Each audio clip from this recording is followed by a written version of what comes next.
Recién el ingeniero hablaba de las condiciones de confort que se deben cumplir para que el ser humano se encuentre en condiciones de comodidad. Entre ellas, hablaba de cómo se calienta un aire, cómo se enfría un aire, cómo se humedece o quita humedad a un ambiente. Nosotros ahora vamos a tocar como tema central la climatización artificial en el sentido de calentamiento del espacio humano, del hábitat, y viendo los diferentes sistemas con los que se cuentan. Como tipo de sistema podemos mencionar en dos grandes grupos: los sistemas individuales o localizados, que ya los fuimos estudiando cuando hablábamos de calefactores de ambiente, que son las estufas de tiro balanceado, cámara abierta, de estufas de rayos infrarrojos; los hogares, que son los que se consumen con leña, y entre ellos los que pueden ser calefactores de ambiente, tanto eléctricos o a gas.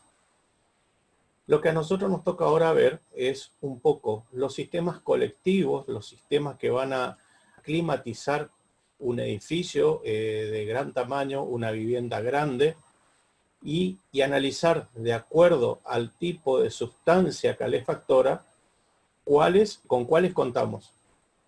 Hablamos básicamente de sistemas centrales, sistemas semicentrales o sistemas locales para los sistemas colectivos. Y llamamos sustancia calefactora al elemento que es el responsable de llevar el calor desde un lugar de producción para ser emitido al ambiente de alguna de las formas que ya conocemos. Esas formas que conocemos de transmisión del calor son por conducción, por radiación y por convección. Conducción es la forma de transmitirse por contacto directo. Por ejemplo, todos los elementos que son sólidos, específicamente los metálicos, son altos conductores tanto de la electricidad por la acción electrónica que tiene. Los electrones se excitan con facilidad ante las cargas eléctricas por el flujo que tienen que generar, y ante la variación térmica sufren agitación lógica, y esa agitación se produce en transmisión de calor por contacto. La radiación, que es la forma de transmisión contraria, es la forma de transmisión sin contacto, formada a través de ondas que van desde un lugar de mayor temperatura a uno de menor temperatura.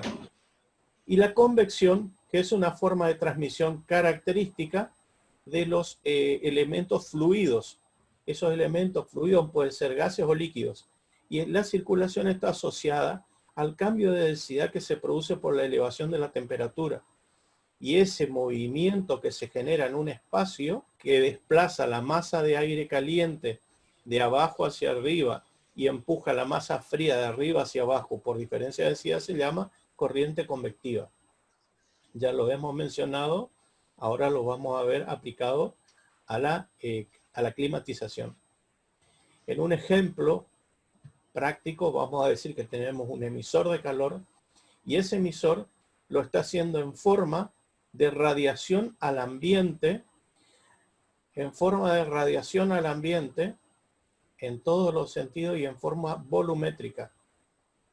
Una vez que esa radiación golpea contra superficies, contra muebles o contra elementos que se encuentran en su camino, primero se produce el calentamiento de ese cuerpo y luego comienza el proceso de reflexión.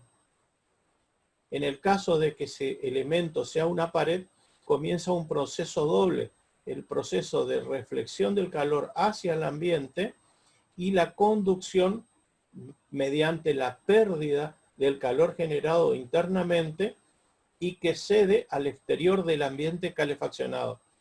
Cuando nosotros estemos un poquito más adentrados en la tarde, vamos a hablar de pérdida y ganancia de calor. Y nos estamos refiriendo al calor que pierde o al calor que gana un ambiente determinado rodeado de una condición ajena.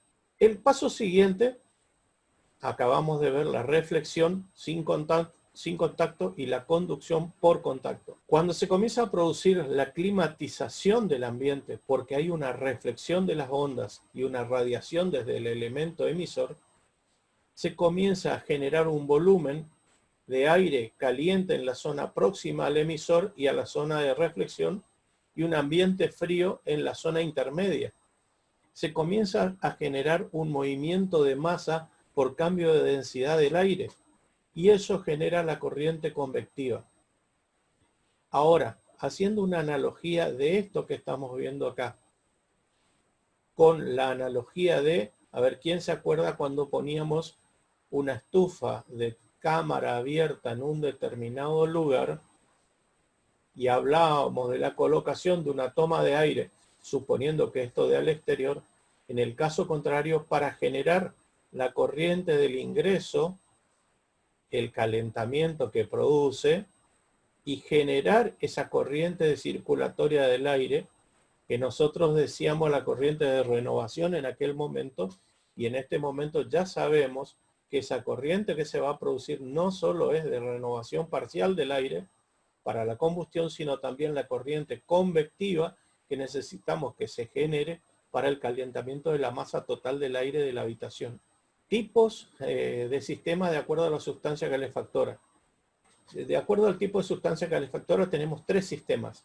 Un sistema por agua caliente, un sistema por vapor de agua y un sistema, estoy hablando de uno como algo genérico, y un sistema de aire. ¿En qué consisten?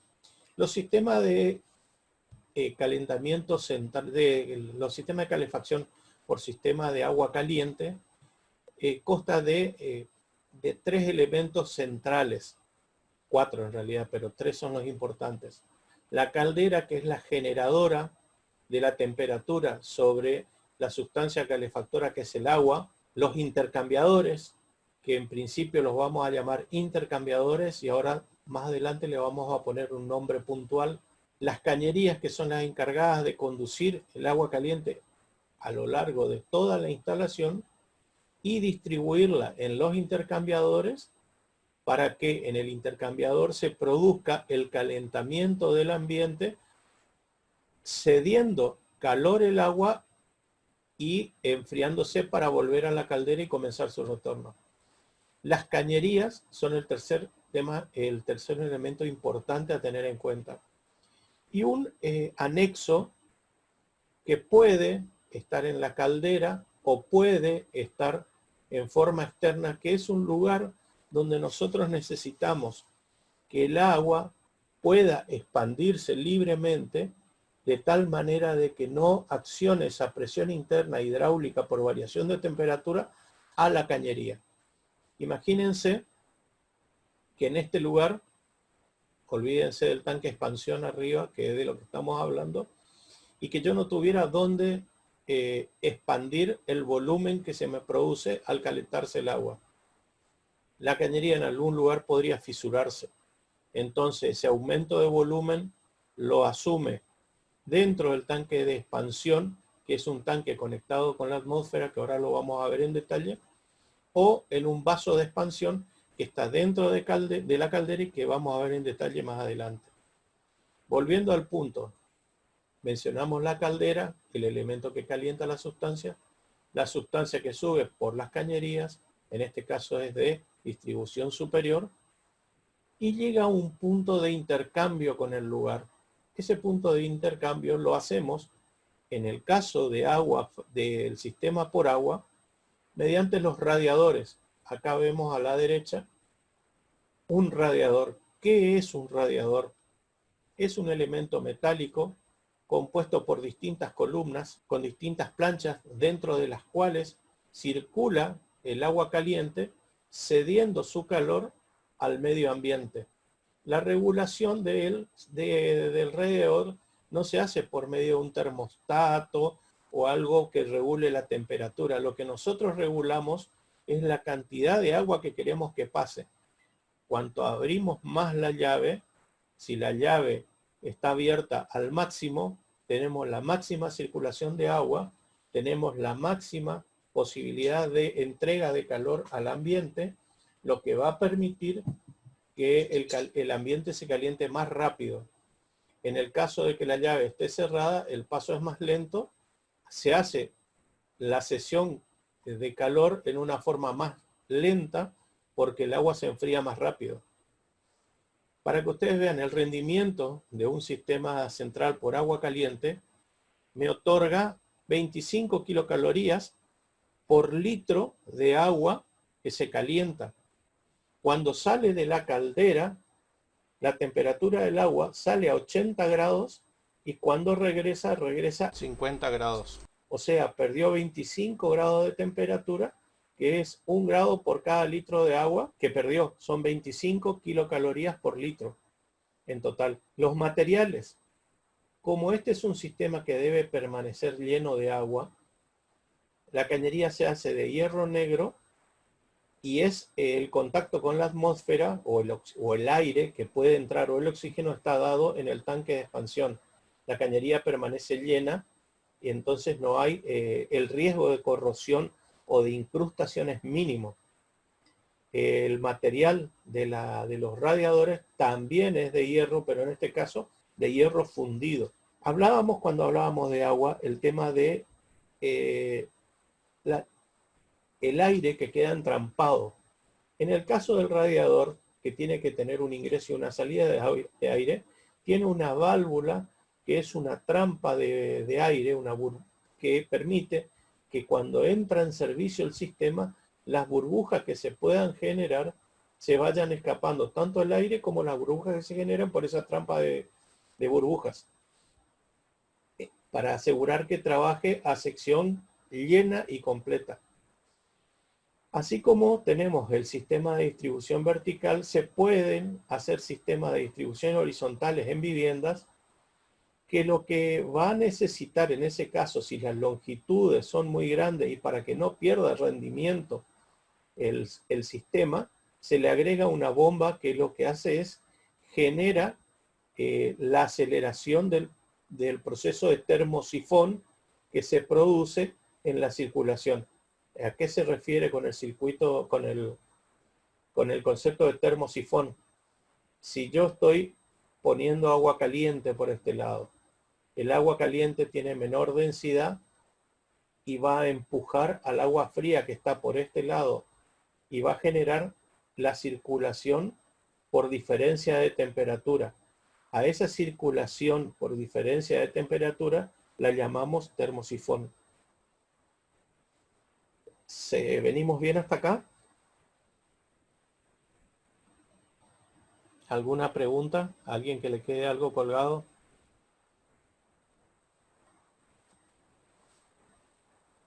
Seguimos. Para una casa de dosis, recién veíamos un sistema central para edificios, ¿sí? En el sistema de agua caliente, un detalle que se me pasó, cuando tenemos superior a los 5 pisos del sistema central, tenemos que poner un punto de dilatación también en la cañería, que se llama rulo o lira de dilatación. Ahora vamos a ver más adelante cómo se lleva a la práctica eso. También hay un sistema central que es para viviendas grandes, por ejemplo, una vivienda de 2 pisos que tiene 4 dormitorios arriba o 3 dormitorios, un baño y un estar íntimo, y en la planta baja, cocina, estar, estudio y demás, para hacer lujosa completa. Tenemos un toallero para asegurarnos que la toalla permanezca caliente para el uso. Se usan pequeños calderines, también llamados calderines bajo mesada, que son como un calefón, pero con una capacidad mucho más grande de producción de agua caliente. Son a gas y se alimentan en forma directa desde el tanque de reserva. Se regula la temperatura inicialmente en el calderín, y a partir de ahí cada uno de los radiadores se regula de la misma manera, regulando el flujo del agua dentro del sistema para emitir mayor o menor cantidad de calor. Tiene una línea de emisión para alimentación a los radiadores y una línea de retorno que me va a generar el circuito. En esa línea se pone tanto el desagote completo para todo el sistema y las válvulas que me van a permitir ir aislando por zona si yo quisiera hacer algún tipo de mantenimiento en las llaves de paso. Hablamos recién que necesitábamos una caldera, hablábamos que necesitábamos un tanque intermediario y un vaso o un vaso de expansión. En el caso de la caldera es una caldera simple, no como la que veíamos anteriormente para provisión de agua caliente para uso y no para climatización. La caldera es muy simple, consta nada más que de un termostato y del termostato que es el encargado de activar el quemador mediante la liberación del diafragma y un termómetro que me permite llevar el control permanente de la temperatura del agua dentro de la caldera. La caldera, al igual que en distribución de agua caliente central, puede ser humo tubular o pirotubular. En el caso de que haya un exceso de calentamiento y el volumen del agua sea muy grande, bueno, suponte el caso que yo tenga una casa de 2 pisos en la cual tengo la planta alta por un lado, la planta baja por el otro lado y necesito climatizarla. Para climatizarla no necesariamente necesito una caldera. Sí puedo llegar a necesitar un calderín. ¿Qué es el calderín? Es un calefón muy parecido a un calefón que trabaja con un alto consumo de gas, mucho más que el de un calefón. Recuerden cuando hablábamos calefones de una producción de 14 litros, hablábamos que era el tamaño del calefón. En el caso de un calderín tenemos que hablar de una producción de 50 a 100 litros. No es un termotanque, no es un termotanque. Lo que hace esto es, tiene una serpentina adentro y esa serpentina calienta un volumen de agua suficientemente importante como para mantener completo el radiador que tengo en el estudio, en el estar, en el comedor, en la cocina, en el estar íntimo arriba, en los 3 dormitorios, en el baño de arriba completo y en el toilet del baño, en el toilet de la planta baja. ¿Qué hace este calderín? Se mantiene en función de la apertura y la necesidad de agua, va controlando la temperatura de regreso y sale siempre con 80 grados, entre 80 y 100 grados según la regulación que uno le dé. 80 y 100 grados. Esa temperatura la va a ir cediendo a medida que cruza los radiadores, va perdiendo y regresa con 25 grados menos.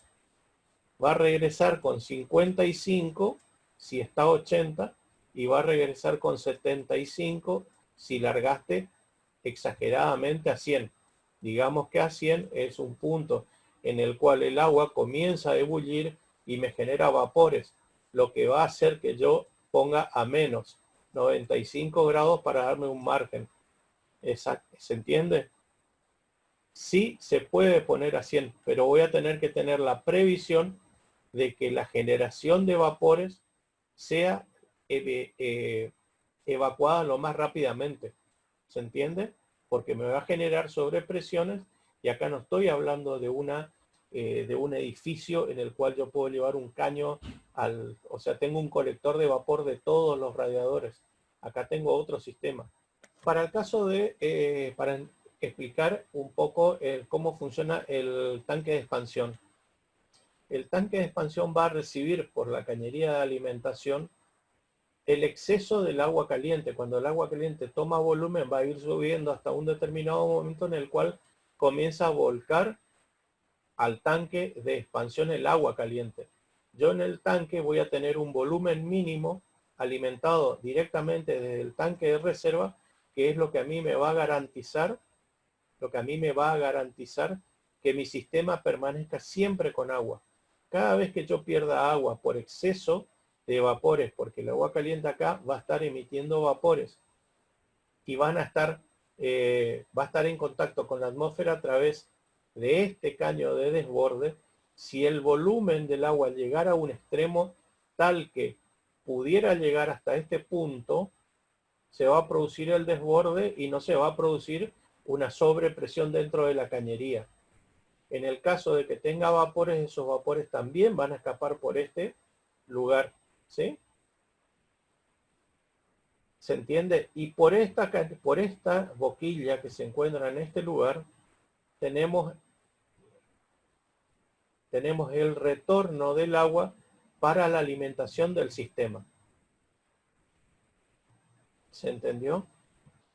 En equipos más modernos se reemplaza al tanque de expansión por el vaso de expansión cerrado.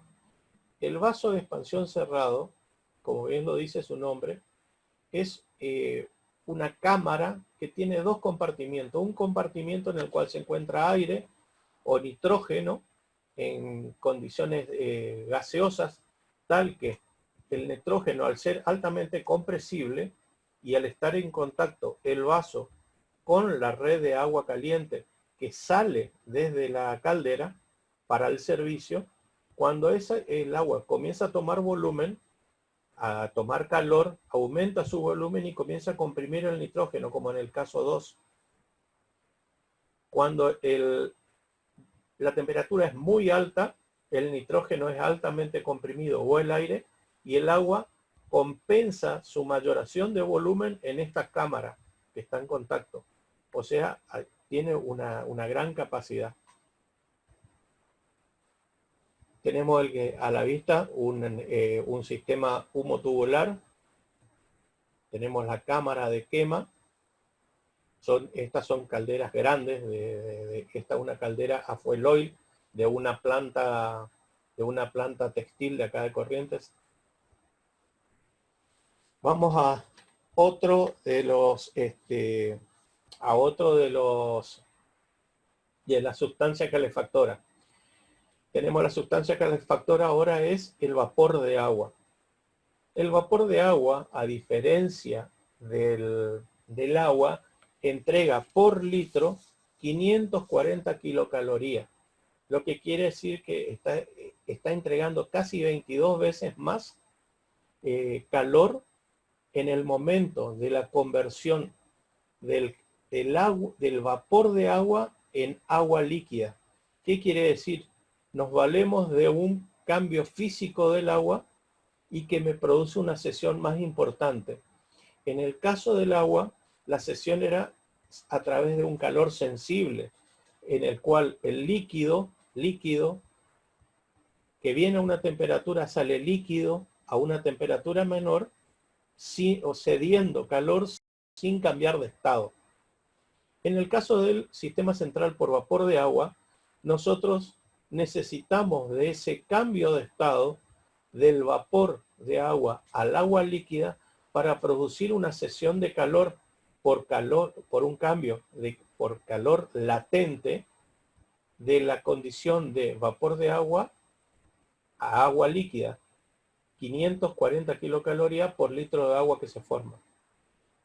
Entonces, esto nos dice claramente que el rendimiento del sistema central por vapor de agua es mucho mayor que el sistema central por agua caliente.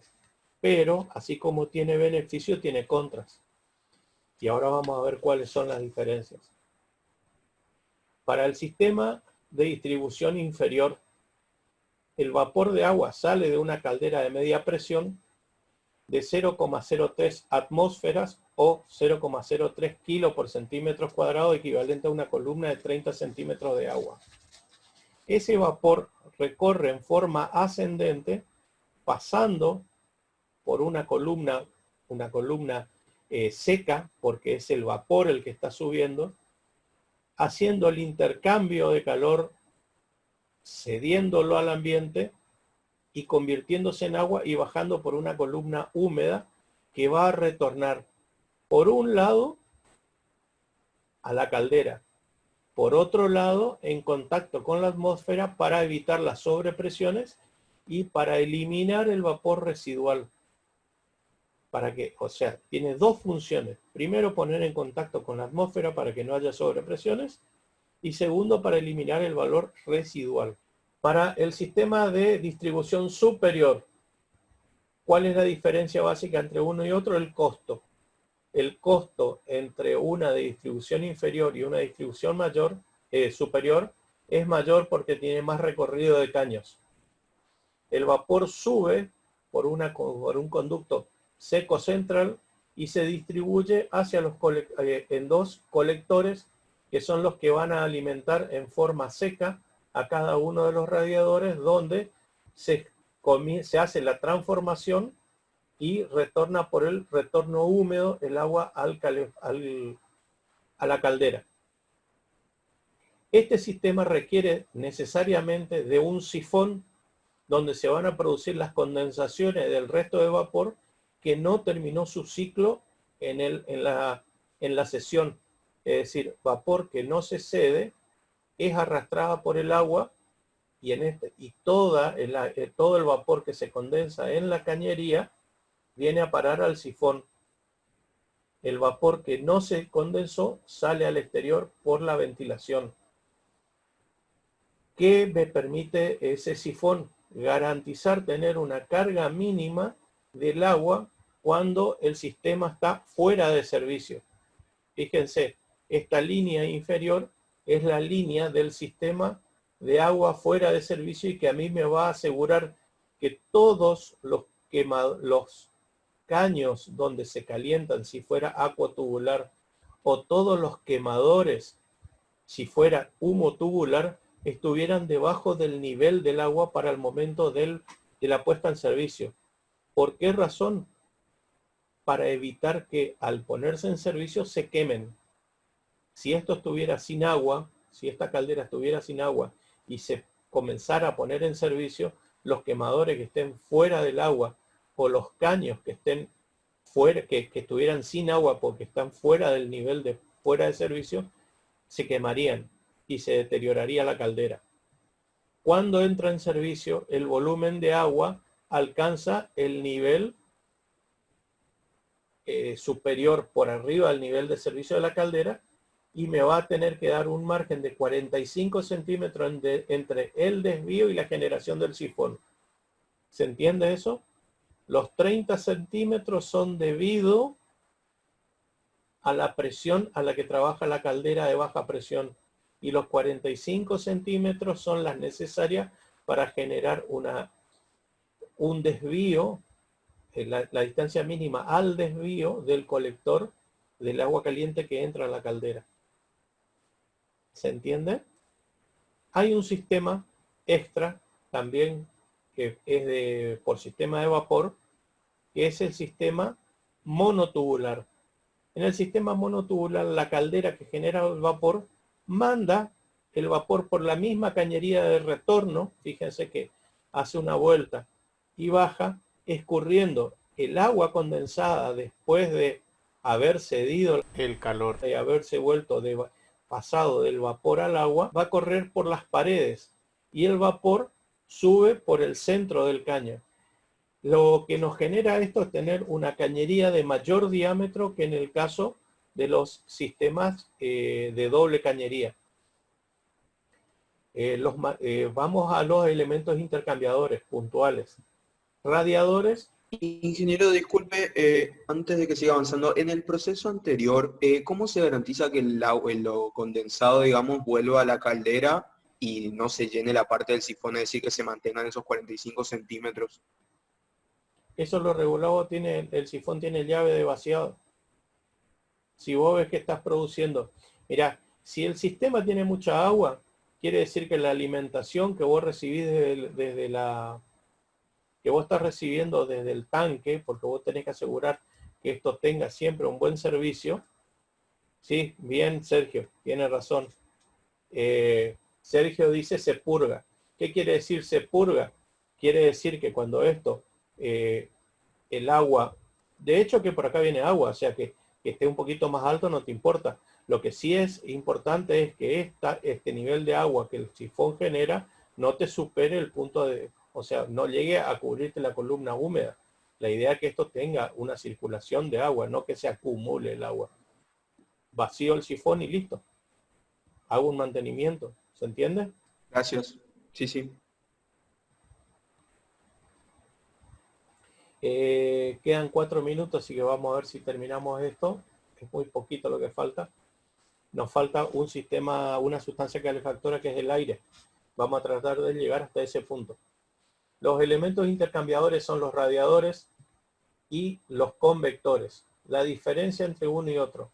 Los radiadores son usados con agua y los convectores, para sistema de calefacción por agua, puede ser usado el radiador o el convector. Para el sistema de vapor es conveniente usar el convector, se puede usar de agua, pero tiene muy bajo rendimiento. Entonces el apropiado es el convector, porque la temperatura que va a levantar esto en el momento de ceder 540 kilocalorías por litro. Imagínense, el radiador está expuesto. Radiador son los elementos que ustedes podrían haber comprado en los hiper que se pusieron de moda, que tenían aceite adentro, y por electricidad se calentaba el aceite comenzaba a circular y iba irradiando el calor. En el caso del agua, genera ese mismo efecto, pero el agua se renueva. Si pusiéramos vapor, la transferencia, la cesión de calor sería tan grande que si yo tocara la superficie me quemaría. Entonces, en esos casos, se usan los convectores y se ponen en unos nichos como los que estamos viendo abajo. Pero ya vamos a ver eso. Vamos a ir con los radiadores. Los radiadores pueden ser de hierro fundido, pueden Osvaldo, ser... ¿Sí? ¿Cómo? Había una pregunta de una alumna de Romero que decía que si podías repetir de nuevo, pero preguntarle qué era, porque a mí se me cayó el sistema y se me cayó internet y recién vino. Estoy buscando no sé el chat, estoy buscando el chat y no lo... bueno, mejor vamos a hacer lo siguiente. Lo de la presión mínima y necesaria. Vamos a hacer lo siguiente. Salimos antes que se corte, queda menos de 2 minutos. Explico eso de la presión. Era acá.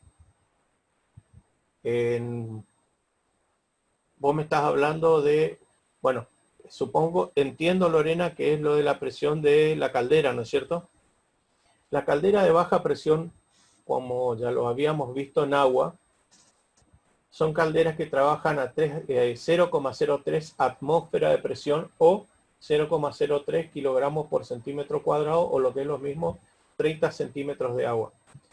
Cuando estamos en nuestra zona, en el noreste argentino, nuestro nivel, nuestra temperatura en verano hace que nosotros las calderas para calefacción las apaguemos. Entonces nosotros necesitamos un nivel de agua que nos quede mínimo, un nivel de agua fuera de servicio que nos dé mínimo, que nos cubra los caños. Eso por un lado. Y por el otro lado necesitamos una columna de agua tal que nos ponga en funcionamiento esta columnita. Esperen porque estoy haciendo mal. Nosotros necesitamos que el nivel de agua fuera de servicio cubra tanto los caños si fueran acuatubulares o los caños si fueran humotubulares. Porque al poner en servicio, si el agua estuviera por acá, estos caños se van a quemar. Eso dicho de una forma. De otra forma, cuando esto entra en servicio, yo necesito contar con una columna de agua mínima que me dé, que es la columna esta que me genera los 45 centímetros de agua mínimo para garantizar este nivel de puesta en servicio. Cuando la caldera tiene una presión de 3 kilogramos por centímetro cuadrado, yo necesito tener una columna de agua en servicio que supere los 30 centímetros de agua. ¿Se entiende eso? Yo necesito que el agua venza el agua que va a entrar, venza a la presión interna que tiene la caldera. Si no, no va a funcionar. ¿Se entiende eso, Lorena? Sí, se entiende, ingeniero. ¿Sí? Bueno, Sí. yo al vencer eso necesito tener una columna mínima de al inicio, cuando esté en servicio, fíjense, una columna de agua mínima para que entre, que supere desde el servicio los 45 centímetros para garantizar de que el agua entre a la caldera. Si no, el agua no entra y es como que va a quedar, no tiene presión para empujar el agua que está adentro y no se puede generar el circuito que nosotros necesitamos que se genere. Nosotros necesitamos generar de alguna manera ese circuito de circulación. ¿Se entiende o no? Lorena. Sí, ahí entendí. Muchas gracias. ¿Quedó duda sobre al respecto? No. ¿Algún otro? Julián. ¿Sigo? Sí, Bueno, hablábamos de un rulo, si bien este no es el rulo de agua caliente, sí es el rulo de sistema de provisión de agua caliente. El rulo va a tener una forma de una U que puede estar horizontal o puede estar vertical. El ideal es que sea vertical para que se produzca un escurrimiento si hay condensación de algún tipo. Los radiadores son elementos de cobre, perdón, estoy hecho un animal hoy, de cobre, que tiene las tapas, los conectores de hierro fundido con 2 caños intermedios y un montón de aletitas que son las que van a disipar el calor al medio ambiente, ¿sí? Como esto levanta demasiada temperatura porque el intercambio es de 540 kilocalorías por litro, lo que se hace es se pone en nichos que van a tener el ingreso del aire frío por abajo, se van a calentar a través de las paletitas y va a ser emitido por una rejilla superior y generan una corriente convectiva del aire en el ambiente. En este caso, la regulación no se hace a través del flujo de agua que va a pasar o de vapor que va a pasar en realidad. Lo que se hace es se genera la entrada y salida del aire, se regula la entrada y la salida del aire para cambiar la velocidad con la que se va a generar esa corriente convectiva. ¿Se entiende?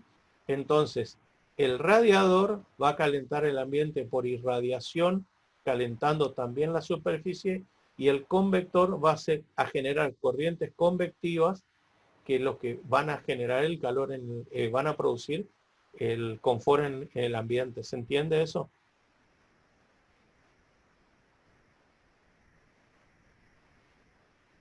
Otro tipo de climatización es mediante paneles radiantes. ¿Se entendió o no?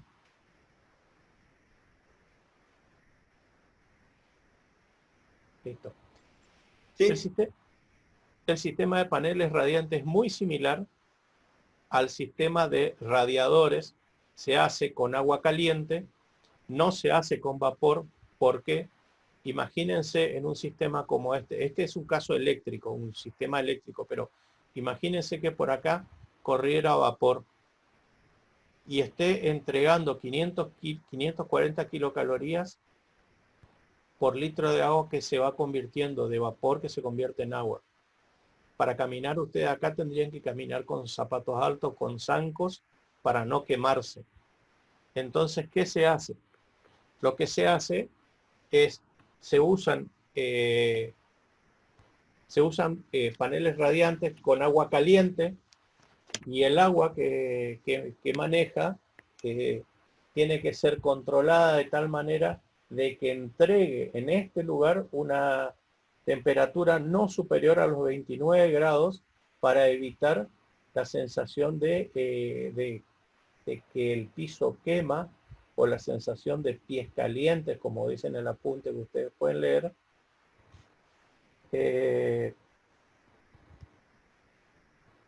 son tubos que se colocan en el piso, sobre los cuales se va a hacer circular mediante serpentines, tratando de hacer el mayor recorrido posible dentro de la habitación. Por eso ustedes van a ver que tienen un sistema de zigzag que van y vienen entre la caldera y el sistema de retorno, el cual se hace por un sistema de retorno compensado, y se regula mediante válvulas en qué momento yo quiero mayor temperatura o menor temperatura. Cuando las superficies son muy grandes, se aplica una bomba que lo que permite es generar esas corrientes. Tengan en cuenta que acá no va de arriba hacia abajo, de abajo hacia arriba, como va con el caso de los intercambiadores. En este caso, las longitudes son todas horizontales, entonces hay mucha pérdida de carga dinámica. Entonces necesitan el empuje de una bomba, que es lo que va a garantizar el rendimiento. Se pueden colocar en distintas posiciones. Generalmente se usa en el piso, menos que con frecuencia que en las paredes. Las paredes, salvo en zonas muy frías, sí pueden colocar en las paredes, pero en lugares del centro de la República, por ejemplo, lo usual es colocar en el piso o en el cielo raso. Cuando se colocan en el cielo raso, se pone un material aislante entre lo que sería el elemento estructural losa, y se coloca por arriba de los elementos de tracción de la losa, se pone un elemento aislante para que el calor sea irradiado exclusivamente hacia abajo.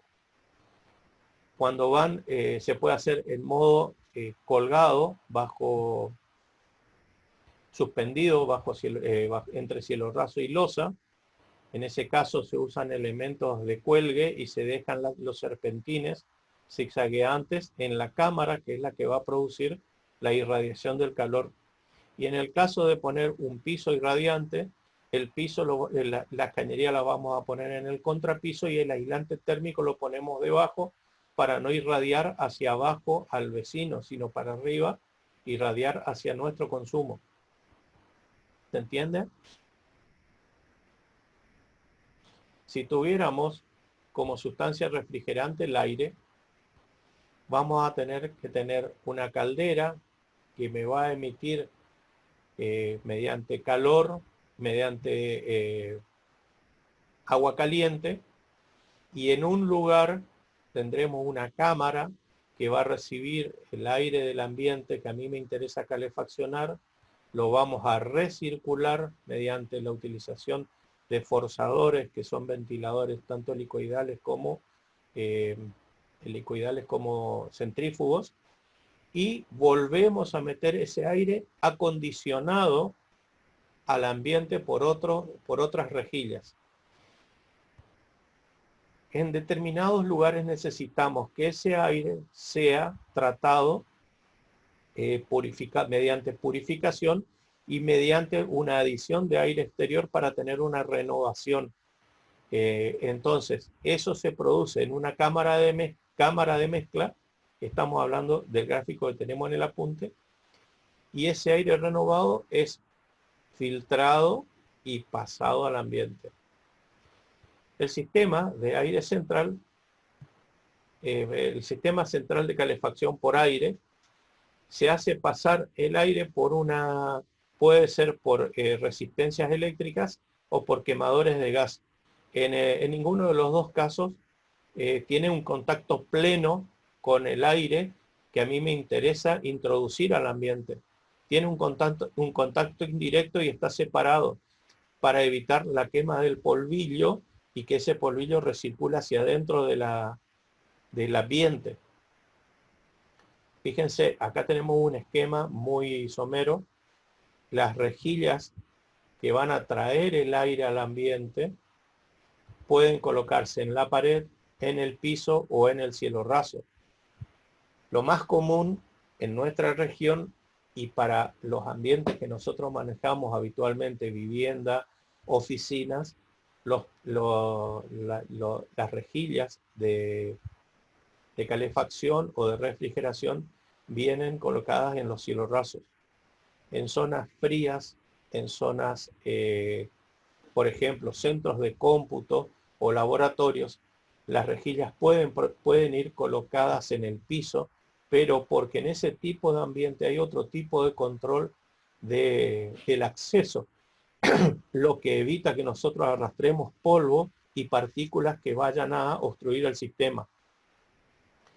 Fíjense, el ambiente es traído, es tratado y es enviado nuevamente sin el contacto con la combustión.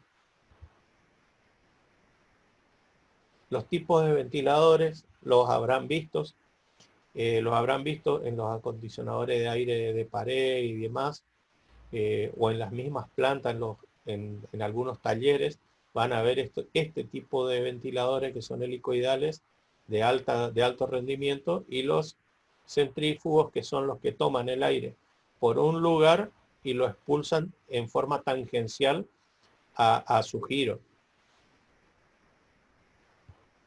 Los elementos que se usan que son necesarios para calefaccionar por aire son ductos metálicos, que su sección circular es la mejor y la más óptima, pero es la más difícil de ocultar, por lo que se busca una relación de lados que sea óptima, siendo cualquier relación, la sección cuadrada, o sea, la relación A igual a B, la mejor en sección cuadrada, pero que por cuestiones de espacio necesitamos a veces tener secciones rectangulares, y en ese caso vamos a llegar a una relación A sobre B menor o igual a un sexto. ¿Qué quiere decir esto?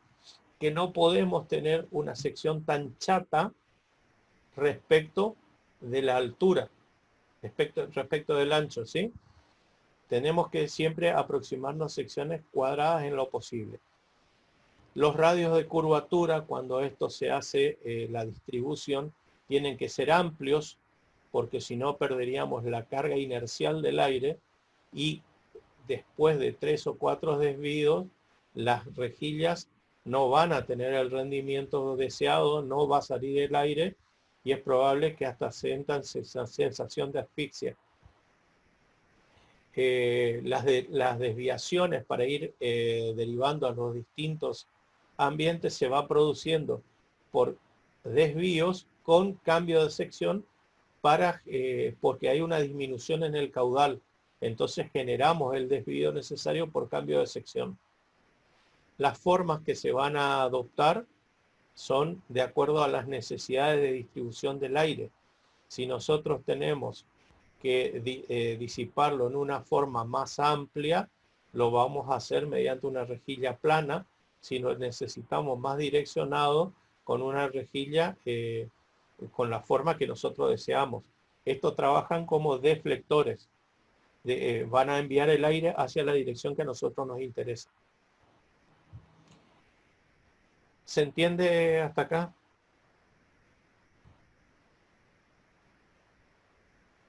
Acá vemos un esquema de lo que sería una cañería circular, con las rejillas que aportan el aire ya acondicionado. Vemos una instalación en una esquemática. Siempre que nosotros estemos aportando calefacción por arriba, tendremos que tener el succionador o la cañería de devolución por debajo para generar las corrientes de aire deseadas. Acá vemos imágenes reales de la climatización que se hizo en el pleno técnico del Instituto Cardiológico de Corrientes, donde se ven los cambios de secciones de acuerdo a la cañería de distribución. Estas son imágenes del pleno técnico de la zona de oncopediatría del Hospital Juan Pablo II de Corrientes, recientemente hecho, donde se han hecho con equipos localizados. Si bien es conducido por aire, el aire es tratado en estas máquinas que se ven ahí, que estoy indicando, que son los enfriadores, los forzadores.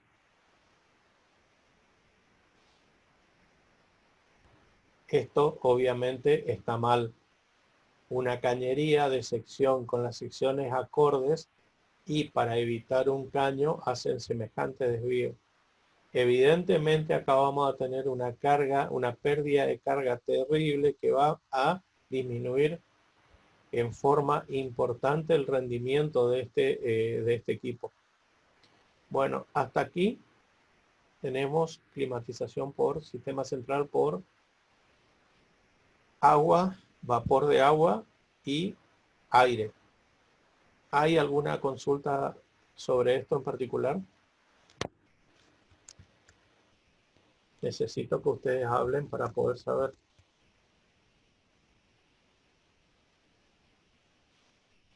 Si no hay consultas, vamos a cederle al ingeniero. Un momentito, dice. ¿Cuánto es la vida útil de estos sistemas? Caño, se genera sarro, costra. Sergio, en los sistemas, la vida útil es alta, siempre y cuando vos tengas un buen mantenimiento de los radiadores y de las calderas y del tipo de agua que vos aportes al sistema. Muchos de estos sistemas se mantienen con agua del tanque. ¿Qué quiere decir?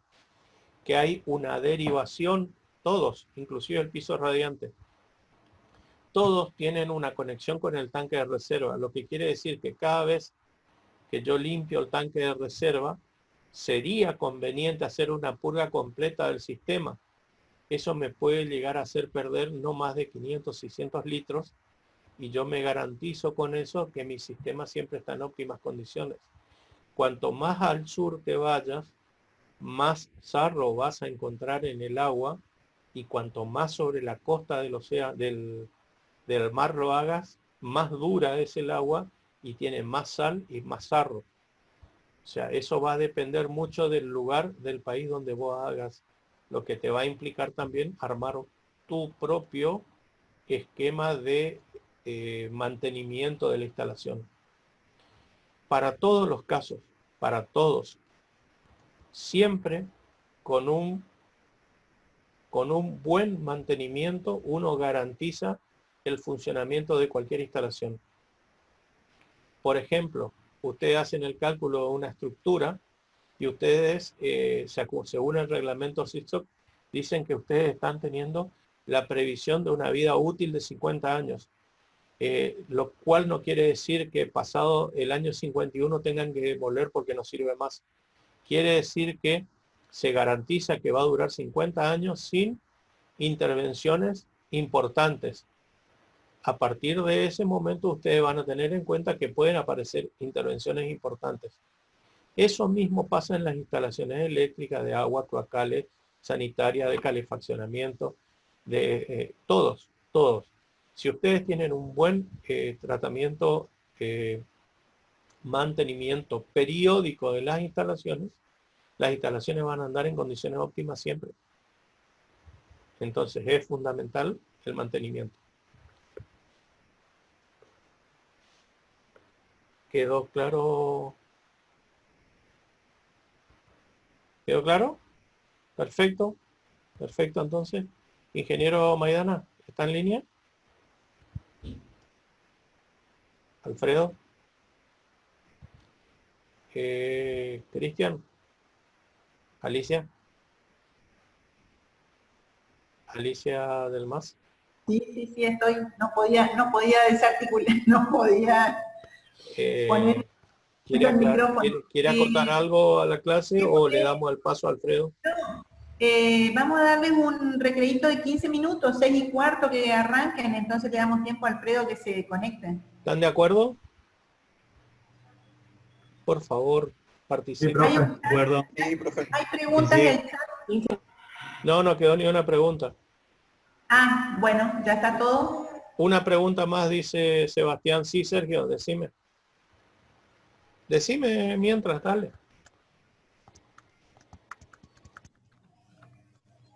Sergio. Habilita el micrófono, Sergio, por favor.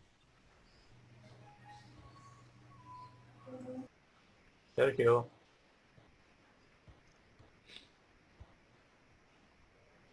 Ah, no funciona. Bueno, escribí entonces.